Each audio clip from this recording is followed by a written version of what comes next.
And now, ladies and gentlemen, Clubsound would like to present for you the unabridged tale and adventure of a little Northern Ireland schoolboy. This particular young lad is a mischievous little character, to say the least, though his mother thinks he's a little angel, but his own words, he is a cheeky wee cat. He goes by the name of Nigel Courtney. That's right, I'm Nigel Courtney, so I am. And I do a whole lot of wee secret things, so do me, my mate. So I do. And you know something? We found something secret in my daddy's wardrobe. And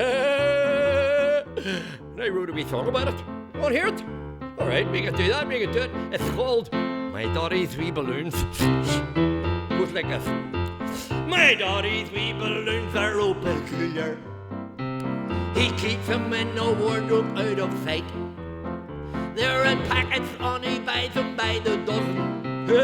And he only goes to get them late at night. They're not coloured like the ones I buy in Woolworths. It's an awkward little packet that they're in.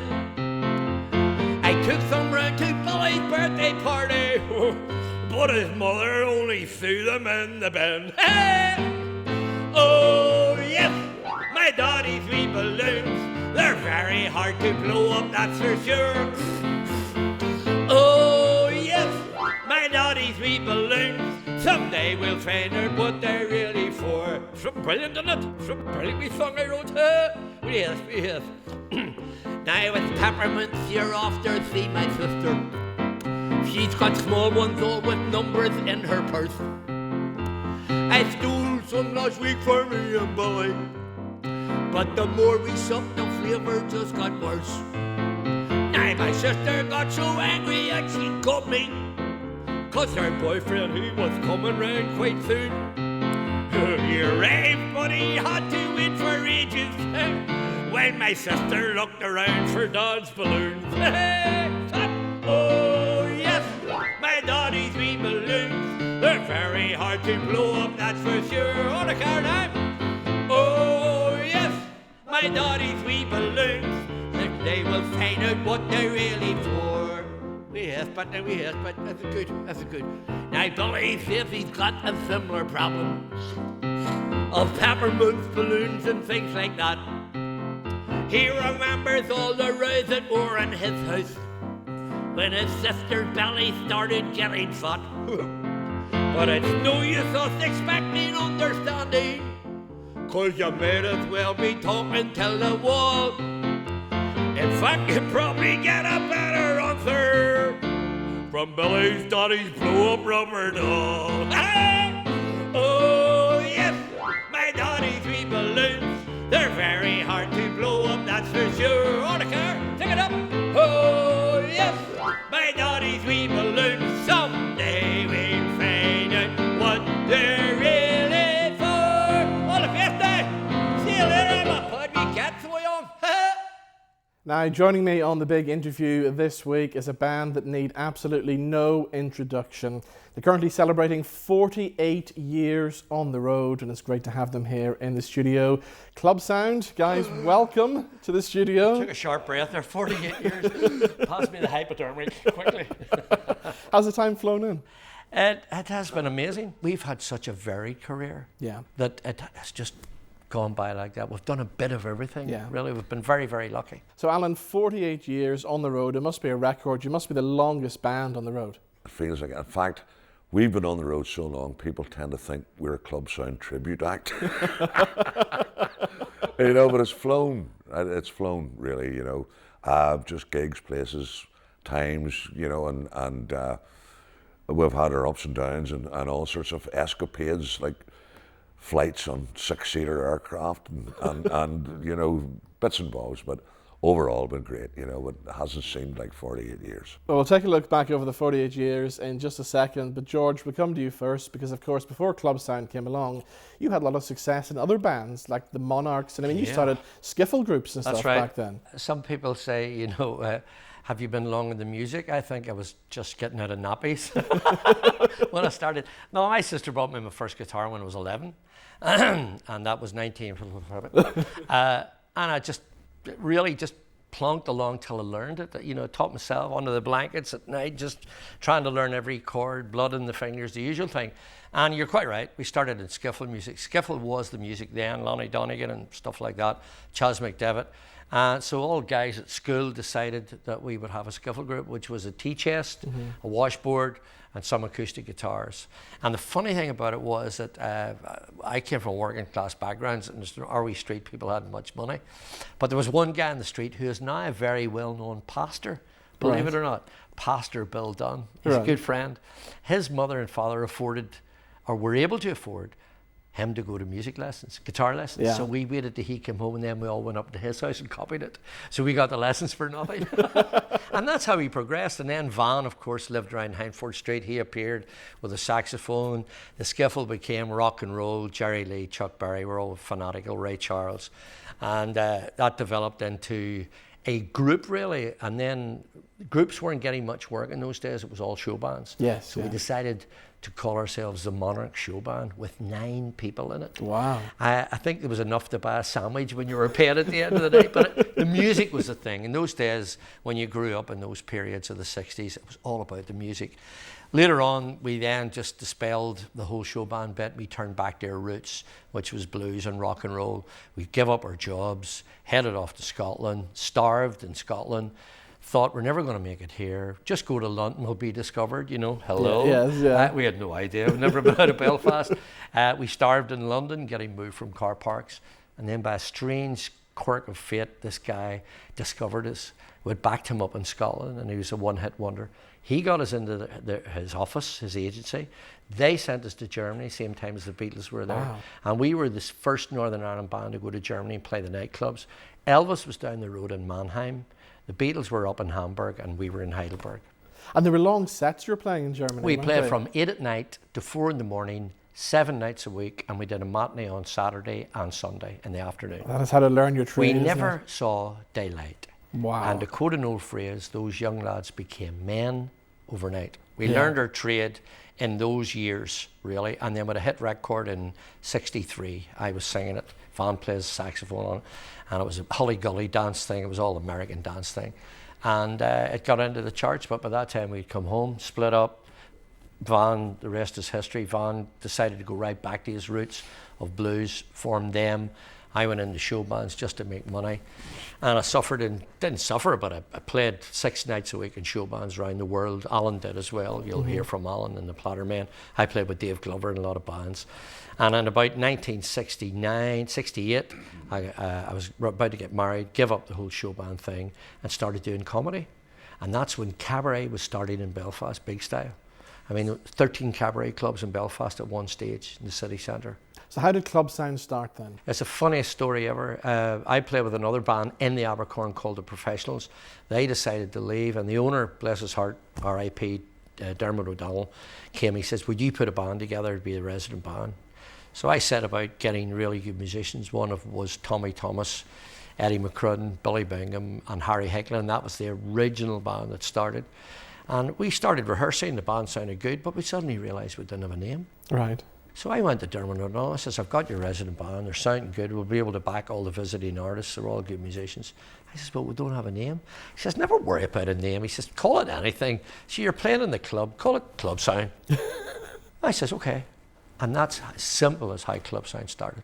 Wow. And of course, you became the first band to introduce comedy into the act as well. Tommy Thomas was the drummer. He was a Welsh guy, actually, who was here since the early army days, and he met his wife in Omagh and stayed here, lived here. Very wry sense of humour, sometimes verging on black humour, but a very funny guy and a great jazz drummer. And then he suddenly realised, because I was doing Northern Ireland humour, that he would write bases to it, scripts.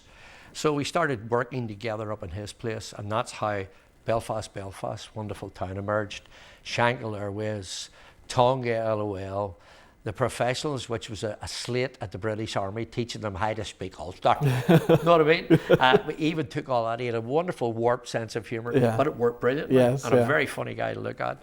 And that's when Clubsound became famous.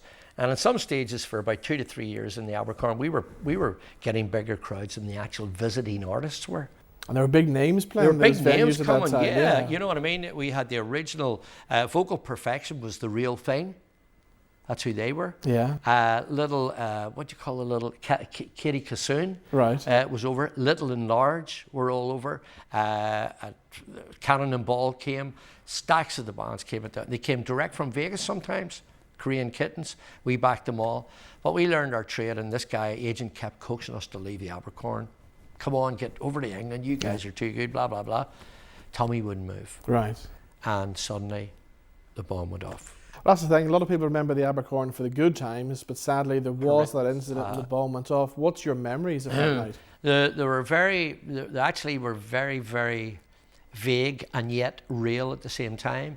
I have to tell you a funny story. The guys will know this. And this could only happen in Belfast. Because it was 13 cabaret clubs and a lot of bombing going on, the terrorists were basically trying to take the heart out of Belfast, where people gathered together to be entertained. And that was the cabaret clubs. I mean, Catholics and Protestants were sitting beside each other, enjoying the crack and the music. The terrorists wanted to get the heart out of Belfast. So there was no other way of abating or getting away from alarm and panic when a bomb went off. It was always, right, you have 10 minutes to get out. Yeah. So that was and that had to be done through an announcement or this huge bell ringing, you know, a fire alarm bell. So some bright spark in Belfast came up with the idea of having a fire tune. Right. Now, we were rehearsing on a Sunday, as we did, for the rest of the week, for the acts, and these guys walked in with a clipboard and with a fire uniform. They said, we're here to find out what your fire tune is. Right. And Eddie McCrudden was he had the glass. He says, what? What, fire tune? What are you talking about, fire tune?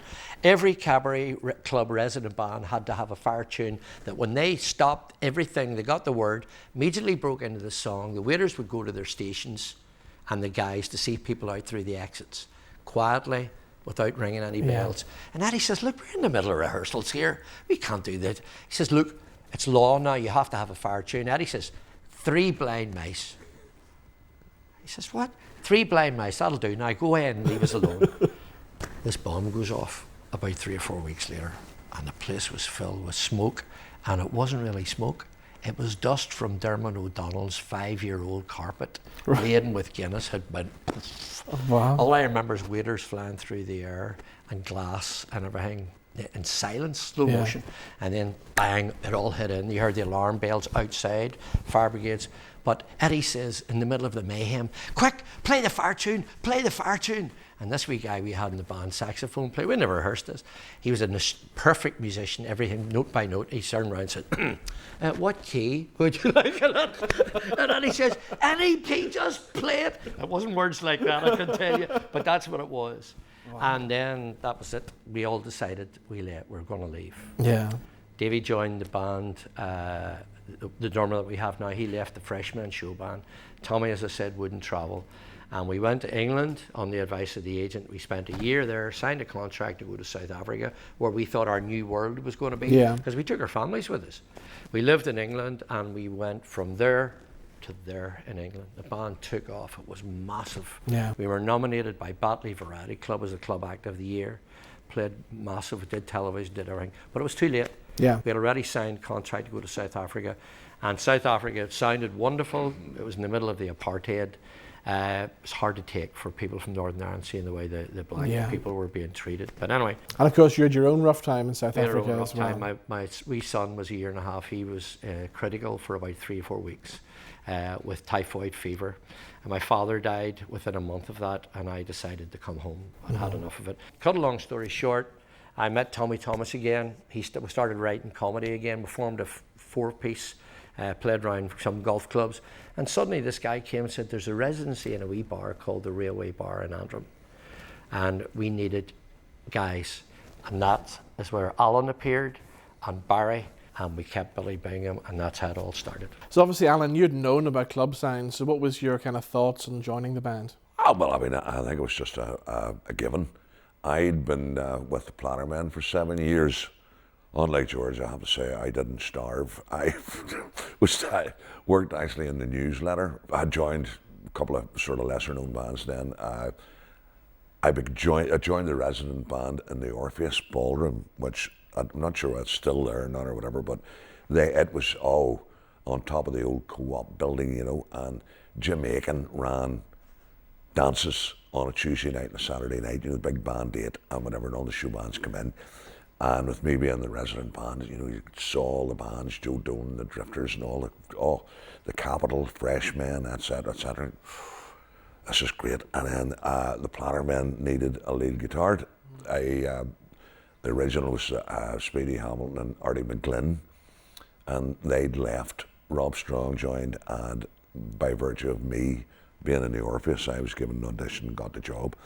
Was there for 7 years, and then that was the demise of the show bands, really, sort of really happened, and I'd had enough, and I sort of left. And then one Sunday, these two reprobates turned up on my doorstep, and basically that's where the idea was, right?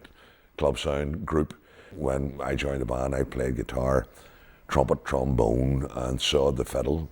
And Barry, played keyboard, saxophone, flute, and clarinet, which led, to a sort of wider range of stuff that we could do, i.e. Glenn Miller, so you had a great mix of popular music, and you could nip into Glenn Miller, Barbershop, and the musical comedy, which was all sorts of stuff, and we moved on to, well, the railway. Probably George will go on to that as well. Sort of the pantomime reared its ugly head, and it was really, really funny because it was a bit sort of Heath Robinson-ish in that the stage is very small. And we had to try and put this pantomime on, with different costumes and whatever. We needed an entrance. I played the hairy godmother. George was Cinderella, or the boot that lost her shoe. Right. So he started off on stage, with a brush. Yeah. And, oh, woe was me, what am I, blah, blah, blah, Lassalacus, kitchen work is breaking my back, and I'm not, and then all of a sudden, what am I going to do? And all of a sudden, George froze, boom, the lights dimmed. Oh, what is Cinderella going to do? Will she get to the ball? Or won't she? Meanwhile, enter the hairy godmother. So I had to leap through the curtains. Yeah. What we didn't have, or couldn't get licensed for, paraflash. Right. You see the boom, smoke. Yeah. So we come up with the idea. The guy we worked for ran a furniture removal business. Lorries were back and forth in England, so he sneakily brought in some powder. So there was red for red flash, green for green, and white for smoke. And this was how we, and so the idea was the roadie Harry threw a match. We put the powder in an ashtray, and he threw a match, and that went poof. So the first night, right, we'll have to get this right. And I was in charge of the powder, and I thought, we'd better do this right, and I better put some more on, put some more. Well, enter the hairy godmother, Harry. Smoke went up, which I leapt through. He's coughing his lungs out. I'm coughing my lungs out. The audience are dissolved, laughing their legs off until the smoke started to roll down the club. And then everybody just so. That was just a slight interjection about the pantomime, but I mean everything else was great. We went on from then, and the rest history sort of style. We just whatever happened. George, tell us about the panto. How did all that come about? Because there wasn't a panto in Belfast that year, was there? The thing it started off primarily from the brain of Tommy Thomas again. Sort of we had done it in the railway for a bit of a laugh. We did it for a week leading up to Christmas, but the pantomime thing started with we had realised that children. In 1979, late 70s, the Opera House had been bombed, it was filled with water, and we said, let's adapt it slightly to a children's version, because we did the adult version. And we were looking around, and Sid Scott, who owned the Tonic and Bangor, and also owned the New Vic, do you remember beside the Opera House? Yes, of course, They Sid and Betty Scott. Betty Scott's husband and his brother, they had great faith in us. And I went to him and I said, do you fancy putting a pantomime on for the kids? Yeah, what a great idea, but we don't have a massive budget. We've got the theatre, which was then still the most individual 2,000 open theatre that there was. Wow. Right? It was a beautiful place. Whereabouts was that in Bangor? Whereabouts in Bangor? The old Tonic Bang was down past the Savoy Hotel. Right. We did our own scenery, we did our own effects, we did everything. We made our own pies and whatever. We filled the Tonic for 6 to 7 nights, 2,000 people a night. And then we got a chance to go to Miami. Must have been amazing. Well, Miami. I'll tell you how Miami came about, because the dollar was ridiculous against the pound. It was like $2.50, $2.50 to the pound. Right. Whereas all the pesetas, there was no euros, the pesetas and all were all dropping against the pound. And see, when people thought they could go to Miami in America, and the Americans didn't go during the summer months. They said it was too hot, right, but the crazy Brits did. Yeah. And they all went, they got value for money. So all these deals were set up. Baron Knights were there, Hope and Keane was there, all the British acts was there. And we had our show, which was called the Blarney Boys Show, with Ted Rogers, remember 3-2-1? Yes, was yeah. our guest, and P.P. Arnold, first cut as a deep. She opened the show. Oh, wow. And it was called the Blarney Boys Show. We're all set, new suits, everything. And we opened in the first night it held 900, this huge big cabaret theatre room. And we had about 600 to 700 from the press. Right, yeah. All for the first night review. They give us 3 standing ovations. Brilliant. And Norman Main came like this when we're off. And he says, bottle of champagne, you guys will never be home. This is it, you've made it. P.P. Arnold went down a bomb, Ted Rogers went down a bomb. The whole show was brilliant. Next night was the overflow, more critics. There was about 400 or 500 in. Mm-hmm. Brilliant, that was it. See, while we were doing that, the dollar dropped from $2.50 to $1.30. All right, yeah. And that was May, coming into June, ready for the holiday season. Brits went back to Europe. Yeah. Went to Spain. We were sitting playing in a 900-seater room to 90 people some night. To cut all that short, we came home and the band went through a whole new regeneration. The band got back together, went into a new residency in the Rosetta Bar, which he redesigned just for Clubsound. We started bringing out more albums, and the band just rose in popularity again. We pulled ourselves back here. Then we appeared on London Weekend Television and the Cranky Show, things like that. So of course, over the years, George, the band changed clientele, and Jimmy, I believe, is the youngest member of the band. Youngest member. 2003 you joined, didn't you? 2003. I had been playing in the band for 26 years. Thought it was the very end of my band days. Yeah. And then I got the call from George that Clubsound were reforming to do a farewell tour. Right. Which consisted of 2 nights in the waterfront and I think 10 or 12 nights just around the theatres, you know. So it was a big job, a big undertaking, because I had to learn all the stuff. Yeah. Thought I knew it all, but I didn't. Had you been a fan before that? I was a fan, yes. I went to see the first time I seen Clubsound. There were 4 years on the road. I think I was 16 right. at the time. Yeah. You know, it's 1970 it started. Yeah, 72, 73. I shouldn't even been in drinking, but I was in watching them anyway. But George and I had played in our wee ski band that would go to Austria every year and played, you know. And George had said to the rest of the guys, maybe Jimmy is the one to come in here and do the job which we want of him, which was the fifth voice. Being disciplined enough to play rhythm guitar mostly, because we have Alan in the band, obviously, you know, and banjo and other bits and pieces, you know. And luckily enough for me, it all came together. And I thought I'd stopped learning when I was 46. I had to go into this learning process again, and it's great, you know. Excellent. So George, you guys are still going strong. Tell us about the new show, the Rock and Roll and Dancehall Days. Well, it's new to a certain extent, Robin. I mean, obviously, as I told you earlier on, there are very little venues for our type of show now, because we're still basically a cabaret stroke theatre show. We don't get on and just play for dancing. You got to watch, listen, and we try to do things on a more theatrical basis. But I came up with this idea about 2 or 3 years ago. It was actually at the 60th anniversary of the song Rock Around the Clock. And I said, you know, nobody's paying homage to the years where it changed from the ballad years, you know, the Frankie Lanes, the Johnny Rays, into the early rock and roll, Jerry Lee, Chuck Berry, and then onwards.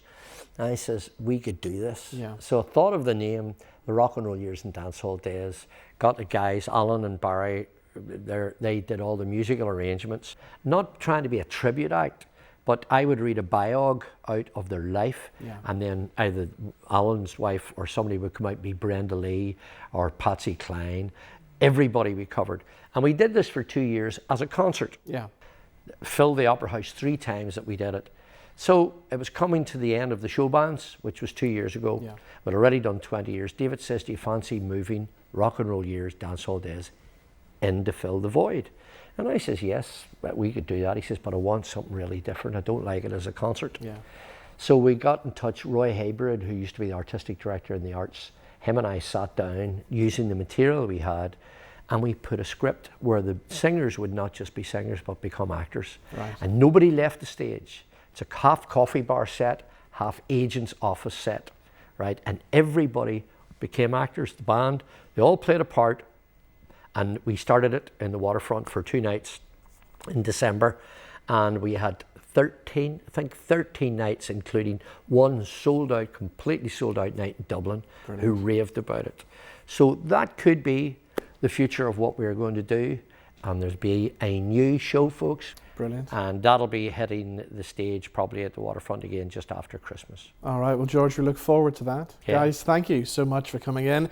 We're going to leave you with, you're going to do a little barbershop quartet. Yeah, we've brought the hats, and the other guys who were afraid to talk here, but they're standing over there, and we'll do a wee touch of the barbershop. Just to highlight that we always do a lot of harmony, Beach Boys, Four Seasons, and we're going to take you back to the beginning of harmony. Oh, brilliant. Great stuff, guys. Congratulations on 48 years on the road. Thank you. And now, ladies and gentlemen, with some songs of yesteryear, we'd like to present to you your very own Robin Elliott Barbershop Quartet. Maestro, please.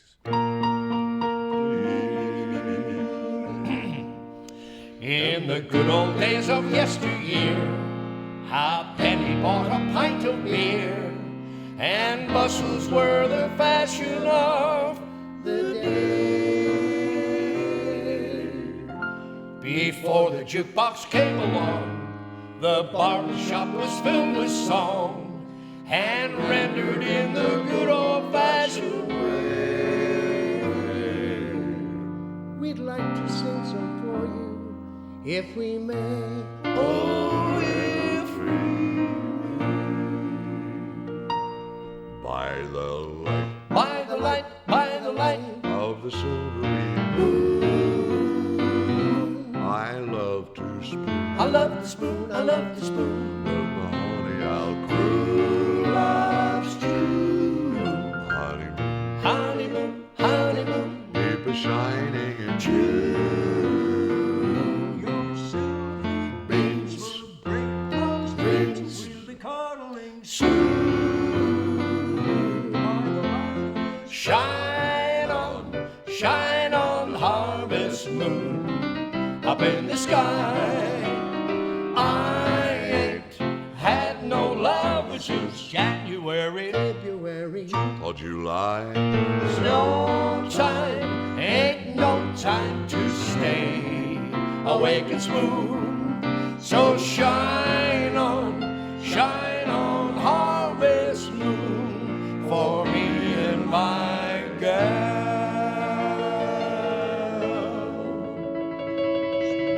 Genevieve, my Genevieve, the days may come, the days may go, but still the hands of memory weave the blissful dreams of long ago. We were sailing out, on moonlight day. You could hear the voices singing. They seemed to say, you have stolen my heart. Now don't go away. As we sang love's old sweet song on Moonlight Bay. On Moonlight Bay. Good night, ladies. Good night, ladies. Good night, ladies. It's time to sing. Ladies and gentlemen, from the Robin Elliott Barbershop Quartet, thank you for listening. Good night.